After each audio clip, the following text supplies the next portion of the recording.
आप पास ना होगा तो आप क्या समझेंगे।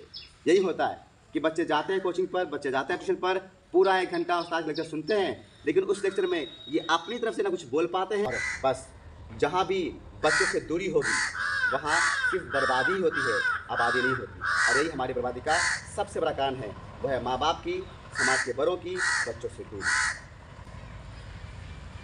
बहुत इम्पोर्टेंट सवाल है। इसमें मैं 3 सवाल बना के लाया था इस टॉपिक पे, लेकिन मेरे तीनों सवाल का जवाब यहाँ पे मिल गया। और इस पे मेरा भी बहुत बड़ा एक्सपीरियंस है। मैंने यहाँ पे 2013 से लेकर 2018 तक गांव-गांव का सर्वे किया था, हर कोचिंग का सर्वे किया था। कोचिंग का हाल मैं बता दूँ, कोचिंग में ऐसे किताब उठाई जाती है, बच्चों पेज नंबर 18 में ये पैराग्राफ है, ये पढ़ के आ जाओगे, याद करके आ जाओगे, यही आएगा क्वेश्चन में और यही जवाब लिखोगे। और बच्चे लिख के भी आते हैं, क्योंकि मैं बोर्ड की भी कई कॉपियाँ जो चेक होती है, तो उसके बाद जो है पब्लिकली देखने के लिए कुछ पैसे देकर आप ख़रीद सकते हैं। तो मैं देखता हूँ तो बच्चों का जवाब इस तरीके का लिखा हुआ मिलता है, तो ये बहुत बड़ा फैक्टर है। दूसरा ये है कि स्कूल जो है अलग अलग लेवल में दोनों स्कूल में पढ़ना, ये बहुत बड़ा फैक्टर है। इसको ठीक करने की ज़रूरत है और बहुत हद तक उन 5 सालों में मैंने टाइम दिया, लोगों को समझाया और अभी बहुत करने की ज़रूरत है। उसका जो है मैं कह रहा हूँ कि 1% भी अभी काम नहीं हुआ कि 4ठी क्लास और 8वीं क्लास कैसे मैनेज होगा। और तीसरा जो फैक्टर इंग्लिश मीडियम और हिंदी मीडियम, गांव-गांव में इंग्लिश मीडियम के स्कूल खुल गए, बेशक खुलना चाहिए, लेकिन फिर उसके लिए ज़रूरी ये है कि गार्जियन का भी काउंसलिंग होना चाहिए, गार्जियन को भी समझाना चाहिए, तभी वो मैनेज हो पाएगा और तभी वो चीज़ें ठीक हो पाएगी। तो बेसिक नॉलेज जो है, और आपको पता होगा कि न्यू एजुकेशन पॉलिसी आई है जो कई सारे एक्सपर्ट मिलकर बनाए हैं, उसमें यह है कि बेसिक तालीम अपनी ज़बान में देना है। उस न्यू एजुकेशन पॉलिसी में सबसे बड़ा फैक्टर प्लस पॉइंट यही है। बहुत सारे उसमें डिमोशन भी है, बहुत सारी गलतियां भी हैं एज ए एजुकेशन में काम करने के दौरान हम लोगों ने देखा है, अपना एक्सपीरियंस है और दलील भी है हमारे पास। लेकिन बुनियादी तालीम अपनी ज़बान में देना चाहिए, वो न्यू एजुकेशन पॉलिसी में ये जिक्र है और इसको समझना पड़ेगा। ऐसे कैसे आ जाएगा, क्योंकि हमारे देश के प्रधानमंत्री, एजुकेशन मिनिस्ट्री सब कहते हैं कि भाई बच्चों को पढ़ना चाहिए, आगे बढ़ना चाहिए, लेकिन किसमें? अपनी ज़बान में। और उसके बाद एक बहुत बड़ा फैक्टर जो है समाज में है, जो आप करते भी आ रहे हैं, वो ये है कि प्रैक्टिकल और थ्योरी को लोग अलग अलग समझते हैं। साइंस में थ्योरी कुछ है और है, प्रैक्टिकल कुछ और है। इसको अलग समझने की वजह से बच्चे जब हायर एजुकेशन में जाते हैं, वहाँ जो पढ़ने जाते हैं, तो उनको लगता है यार प्रैक्टिकल कुछ है ही नहीं, सिर्फ थ्योरी पढ़ के जो है वही तमाम चीज़ें, और जब प्रैक्टिकल की क्लासेस को बच्चे छोड़ के आ जाते हैं। मैंने देखा है, मुझे एक्सपीरियंस है इसका। तो और उस पर आप काम भी कर रहे हैं। आप अपने यूट्यूब चैनल का नाम भी बताइएगा साथ में, जहाँ से बच्चे आपसे सीख सके, क्योंकि सीखने और सिखाने के लिए हम लोग तमाम मेहनत कर रहे हैं। तो आप कैसे प्रैक्टिकल और थ्योरी दोनों चीज़ों को मैनेज करते हैं, क्यों सोसाइटी के और टीचर को इसमें आना चाहिए, बहुत संक्षिप्त में छोटा सा जवाब देना है। देखिए, साइंस की पैदाइश हुई है एक्सपेरिमेंट से, तो जो चीज़ पैदा हुआ एक्सपेरिमेंट से वो बढ़ेगा भी एक्सपेरिमेंट से। अगर आप एक्सपेरिमेंट को छोड़ देते हैं तो साइंस का मतलब ही नहीं है कि साइंस की शुरुआत किताब से थोड़ी हुई है। किताब तो हमारे बड़ों के तजर्बे हैं, हमारे बड़ों ने जो तजर्बा किया, जो एक्सपेरिमेंट किए, उनको उन्होंने किताब में रखा है। तो जिस चीज़ की पैदाइशी एक्सपेरिमेंट से हुई हो, उस चीज़ को बुक से पढ़ना, ज़ुबानी पढ़ लेना, ये बात कभी भी मुकम्मल नहीं होगी। हाँ, थोड़ा मोड़ा आप इल्म जान लेंगे कि अच्छा ऐसे होता है, ऐसे होता है, ऐसे होता है, लेकिन एक्चुअली में करना, अपनी नज़रों के सामने उसको होता हुआ देखना, खुद उसको करना, ये अलग चीज़ है। सबसे बड़ी यही कि आप जानिए कि यही बात है, कहूँगा मैं सबका था कि साइंस और एक्सपेरिमेंट ऐसे है जैसे बच्चा और माँ, कि माँ के बगैर बच्चा नहीं है, वैसे ही एक्सपेरिमेंट के बगैर साइंस नहीं है। तजर्बे के बगैर, एक्सपेरिमेंट के बगैर फिजिक्स की, केमिस्ट्री की ख़ास तौर से तो जानकारी हम आ ही नहीं सकती है। और हाई लेवल में बात कीजिए, किसी भी लेवल में बात कीजिए, हर लेवल में एक्सपेरिमेंट की आवश्यकता होती है कि साइंस की पैदाइश हुई एक्सपेरिमेंट से। तो साइंस की मुकम्मल इल्म, एक अच्छी बेहतरीन इल्म एक्सपेरिमेंट के ज़रिए ही हासिल होगी।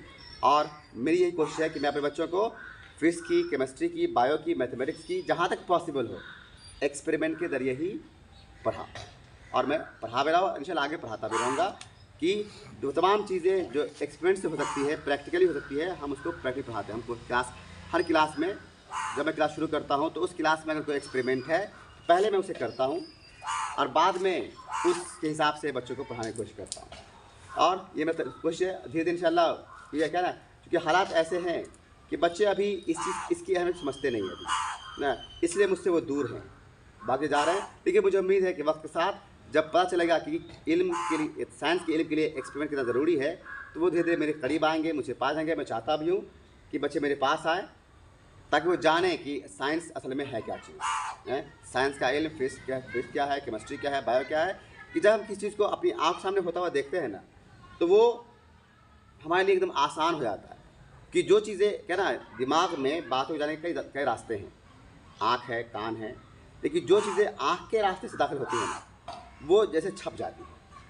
और यही एक्सपेरिमेंट का फ़ायदा है कि जब हम किसी चीज़ को एक्सपेरिमेंट के ज़रिए समझते हैं तो वो हमारे वजूद का एक तरह से हिस्सा बन जाता है, उसके हमसे हटने के, दूर होने के चांसेस बहुत कम होते हैं। जैसे ना आप ही देखो ना, अभी आपसे पूछूं कि नदरा से लेकर के मतलब मस्जिद से लेके असम चौक तक कितने गड्ढे हैं सड़क पर, बताइए, आप सब बता दोगे। क्यों?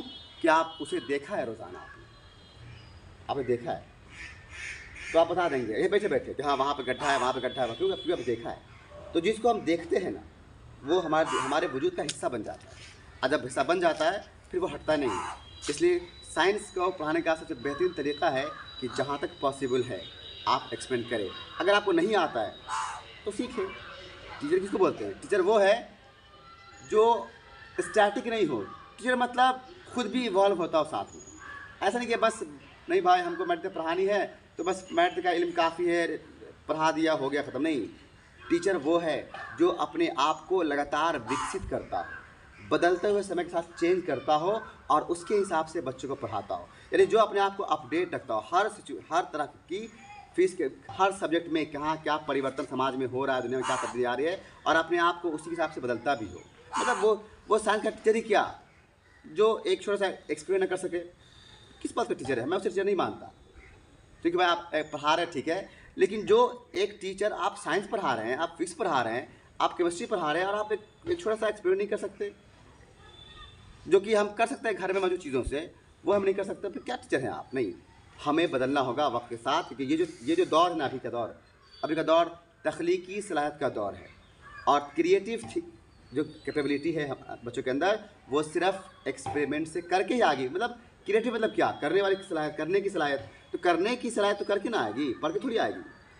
तो तख्लीकी सलाहियत, क्रिएटिव एबिलिटी जो है वो क्रिएशन के साथ से होती है, करके होती है। तो हमें करना होगा, और यही मेरा सपना है, यही मेरी कोशिश है कि मैं अपने बच्चों के अंदर इल्म इतना भरूँ, क्रिएटिव सलाहियत भर दूँ।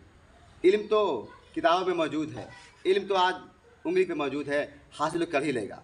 असल चीज़ है क्रिएटिव कैपेबिलिटी, अब वो मेरा सपना है उसके। इसलिए मैं नहीं करता कोशिश कि नंबर, मैं नंबर की बात ही नहीं करता। मैं बात करता हूँ सलाहियत की। बाबा नंबर तो आएगा ही, ना भी क्या फ़र्क पड़ता है, हम मैट्रिक फेल भी हो क्या फ़र्क पड़ता है उससे। बहुत सारे लोग हैं जो मैट्रिक फेल है कामयाब हैं, बहुत सारे लोग हैं इंटर में फेल है कामयाब है। कामयाबी का डिग्री से, कामयाबी का नंबर से कोई कनेक्शन नहीं है। कामयाबी का कनेक्शन है तख्लीकी सलाहियत से, और तख्लीकी सलाहियत सिर्फ़ और सिर्फ तजर्बे से पैदा होती है, पढ़ने से पैदा नहीं होती। इसमें एक सवाल ये भी था कि आप अपने YouTube चैनल का नाम बताएं, क्योंकि जिससे बच्चों को हेल्प मिल सके। मेरे YouTube चैनल का नाम है लर्न विथ वसीम, और एक और चैनल है वो है let us grow together. 2 channel है, लेट अस ग्रो टुगेदर, उसमें भी कुछ भी नहीं है, लेकिन इंशाल्लाह इस नए सेशन से दोनों चैनल पे हमेशा कुछ कुछ आएगा। तो लेट अस ग्रो टुगेदर और लर्न विथ वसीम, मैं दोनों चैनल का लिंक डिस्क्रिप्शन में डाल दूंगा। इसलिए डालना जरूरी है क्योंकि चीज़ें देखने से भी समझ में आएगी, और हमारे टीचर और हमारे बच्चे दोनों इसको देखें, ज़रूर देखें। क्योंकि आप ये समझने की ज़रूरत है कि जो गांव में ऐसे टीचर बहुत सारे मौजूद हैं, हमारे सर भी मौजूद हैं, उसके अलावा बहुत सारे ऐसे टीचर मौजूद हैं, हमने भी बहुत सारे लोगों से पढ़ा है जिनका टैलेंट इतना ज़्यादा है। टैलेंट से मुराद ये है कि उनके अंदर क्रिएशन है, वो समाज को जो देख रहे हैं अपने उस नज़रिए से देख रहे हैं जिस नज़रिए से साइंस को देखा जाना चाहिए, तो वो करके दिखाते हैं, जिससे बच्चे को सीखने में आसानी होती है। मतलब उनके अंदर जग जाता है कि भाई मुझे सीखना है, और बच्चा सीखने लगता है। और इसे ये कहते हैं ना कि समाज के लिए अपने आप को पेश कर दिया चाहिए। समाज में, गांव में रह गए, शहर भी जा सकते थे, शहर में बहुत सारे ऑप्शन भी हैं, तो हमें ये समझना चाहिए और इसे प्रमोट भी करना चाहिए। तो इस चैनल को प्रमोट भी आप करें।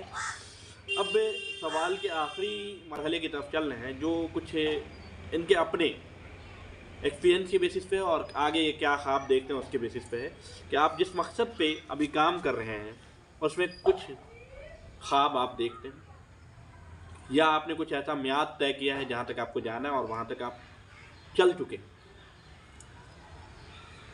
मेरा सिर्फ एक सपना है और वो ये है कि मैं अपने गांव के हर बच्चे बच्चियों को अपने से बेहतर देना चाहता हूँ। मतलब जितना बेहतर मैं खुद हूँ, जितना समझता हूँ आपको, अपने से बेहतर मैं चाहता हूँ कि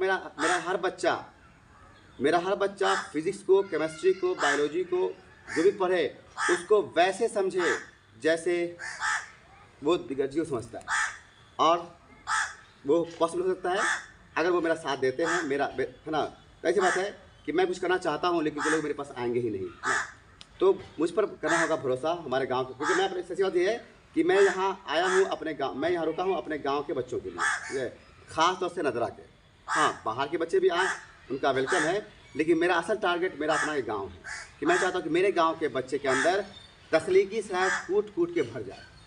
और इसको भरने के लिए मुझसे जो होगा, जो हो पाएगा, मैं इंशाल्लाह पूरी कोशिश करूँगा हमेशा। जब तक मैं अल्लाह ताला मुझे तौफीक दे तब तक मैं पूरी कोशिश करूँगा अपने गांव के बच्चे के अंदर तख्लीकी सलाहियत को परवान चढ़ाने की। और यही मेरा मकसद है। अपने बच्चों को वो मैट्रिक पास कराना है, डिग्री पास कराना, ये मेरा मकसद नहीं है। मेरा मकसद है उसके अंदर सोचने की, समझने की, गौर करने की, करने की, कुछ नया करने की, कुछ नया की, सवाल करने की, क्रॉस क्वेश्चन करने की, क्यों, कैसे, ये सब करने की क्षमता सलाहियत पैदा हो, ये मेरा सपना है। बाकी मेरा कोई सपना नहीं है। हम जानते हैं कि एक बार हमारे बच्चों के अंदर ये 4-5 खूबी पैदा हो गई, फिर तो दुनिया उन्हीं की है। फिर तो वो खुद ही आसमान जीत लेंगे। एक बार उनके अंदर सोचना, समझना, गौर करना, क्वेश्चन करना आ गया तो फिर तो वो तो खुद ही दुनिया जीतेंगे। और यही मेरा सपना है कि मैं अपने गाँव के बच्चों में और आसपास के बच्चों के अंदर भी ये चीज़ पैदा कर सकूं। यही मेरी कोशिश है और इसी पर मैं मेहनत करता हूँ। मेरे दिमाग में कभी भी मैट्रिक नहीं होता, मेरे दिमाग में कभी भी इंटर नहीं होता है, मेरे दिमाग में फर्स्ट डिवीजन, सेकेंड डिवीजन होता ही नहीं है, नंबर होता ही नहीं है। मैं अपने बच्चों से नंबर की बात ही नहीं करता, एग्ज़ाम की बात नहीं करता। यानी कि इसलिए मैं आज तक मैंने कभी रिसर्च ही नहीं किया कि एग्ज़ाम में किस तरह के क्वेश्चन आते हैं। यानी आज तक नहीं किया, मुझे नहीं पता है कि एग्ज़ाम में किस तरह क्वेश्चन, मतलब कि आज तक 5-7 साल से पढ़ा रहा हूँ, आज तक मैंने किसी बच्चे की कॉपी मतलब क्वेश्चन ले करके मैंने नहीं देखा होगा कैसा क्वेश्चन है। जो है सो है कि वो मेरा टारगेट ही नहीं है कि बच्चों को एग्ज़ाम में पास करने लायक बनाना। मेरे दिमाग में एग्ज़ाम, मेरे दिमाग में नंबर, मेरे दिमाग में डिग्री है ही नहीं है। मेरे दिमाग में सिर्फ 4 चीज़ घूमती है कि मेरे पास आने वाला बच्चा सोचने वाला बन जाए, गौर करने वाला बन जाए, क्वेश्चन करने वाला बन जाए, एतमाद हो जाए कि मैं कहीं पर खड़े हो सकता हूँ, 4 सवाल कर भी सकता हूँ, 4 सवाल पूछ भी सकता हूँ। ये एतमाद, ये कॉन्फिडेंस मैं अपने गांव के बच्चों में भरना चाहता हूँ। बाकी और दूसरा कोई मकसद नहीं, कि मैं जानता हूँ कि ये 4 चीज़ें जिसके पास है दुनिया उसके पास है। सही बोले, क्योंकि ये प्रैक्टिकल आपने करके दिखाया है। पिछले 2-3 सालों में चीज़ें बदली हैं, यहाँ पर माहौल बदला है, हवा का रुख बदल रहा है। अब आपके साथ लोग आ भी रहे हैं और टाइम तो लगता है और अभी बहुत दूरी तय करनी है, क्योंकि पिछले साल बहुत सारे ऐसे बच्चों ने क्रिएशन कर दिखाया जो लगता था कि नहीं कुछ कर पाएंगे। वो दूसरा ये है कि बच्चों को नंबर नहीं आता है, ये दुख जो लोग रोते हैं ना। अगर क्रिएशन आ जाएगा, ये सोच आ जाएगी, गौर फिक्र सवाल करने वाली, तो नंबर भी साथ साथ आएगा। नहीं, नंबर तो गुलाम है ना। वही मेहनत का, लगन का, क्रिएशन का, ये तमाम चीज़ों का जो है नंबर जो है ना, कहते हैं कि मेहनत करिए इन चीज़ों पे, नंबर खुद आएगा और आया भी है। और इस कोचिंग ने कर दिखाया है। इस कोचिंग के कर दिखाने का मतलब ये है कि इनकी कोशिश ने कर दिखाया है। इनके साथ करने वाले लोग भी इनसे प्रैक्टिकली सोच के, बात करके निकालते हैं चीज़ें और फिर देते हैं दुनिया को। तो आइए अब हम प्रैक्टिकल अप्रोच के साथ ये जानना चाहेंगे कि सक्सेस के लिए यूथ को आप 3 बातों में क्या मैसेज देंगे। सिर्फ 3 बातें बतानी है, प्रैक्टिकल अप्रोच हो सक्सेस के लिए यूथ का। सबसे इम्पोर्टेंट है हर आदमी को ये कि वो पहचाने अपने आप को, अपने बड़ों से जुड़े, मतलब अपने आसपास मौजूद लोगों से अपना रिश्ता बेहतर बनाए। जो भी बड़े नौजवान बच्चे हैं जो है इस लेवल में, जो मेरी बात समझ सकते हैं, मैं उनसे कह रहा हूँ कि अपने आप को अपने आसपास के लोगों से जोड़ के रखें। देखें वो कि कौन लोग हैं जो उनके मकसद में उनकी हेल्प कर सकता है, ऐसे लोगों से मिलना जुलना बढ़ाए। और सबसे बड़ी बात यह है कि वही है कि अपना वक्त का ख्याल रखें, क्योंकि जो वक्त बहुत कीमती चीज़ है। सबसे इम्पोर्टेंट चीज़ वक्त है। एक बार वक्त ज़ाया हो गया फिर आप कुछ नहीं कर सकते। तो अपने वक्त का ख्याल रखें, देखिए वो अपना वक्त कहाँ इस्तेमाल कर रहे हैं, सही जगह पर कि गलत जगह पर। तो अपने वक्त का ख्याल रखें, अपने आसपास के लोगों से अपना राब्ता अच्छा रखें, अपना व्यवहार अच्छा रखें और एक मकसद बनाएं, अपने ज़िंदगी का एक मकसद बनाएं। और आप ज़िंदगी का सबसे बड़ा मकसद तो यही है कि हम एक अच्छे कामयाब इंसान हों। आप कामयाब बिजनेसमैन है कि नहीं, कामयाब पॉलिटिशियन है कि नहीं, आप एक कामयाब इंसान है कि नहीं, ये सबसे इम्पोर्टेंट चीज़ है। क्योंकि जो कामयाब इंसान है वो और भी चीज़ों में कामयाब होता है। तो सबसे पहले ये देखें कि मुझे एक कामयाब इंसान बनना है, मुझे एक कामयाब इंसान बनना है जिससे आसपास के लोगों को फ़ायदा पहुँचे, नुकसान ना पहुँचे। मुझे ऐसा बनना है कि मुझे मेरी वजह से औरों को फ़ायदा पहुँचे, नुकसान ना पहुँचे। ये 3 चीज़ रखें कि अपना रिश्ता अच्छा बनाए, अपने ज़िंदगी को एक रुख दे, एक मकसद तय करे और एक अच्छा इंसान बनने की कोशिश करे और अपने वक्त को ज़ाया नहीं करे। ये तो बात है कि हमने प्रॉब्लम का इलाज। लेकिन ये मेरा एक रिक्वेस्ट है, हम चाहते हैं कि आपको ज़रूर नशर करें। रिक्वेस्ट है माँ बाप से, क्योंकि मैं पर्सनली सब कर नहीं सकता, लेकिन मुझे उम्मीद है कि जो देंगे वो मानेंगे।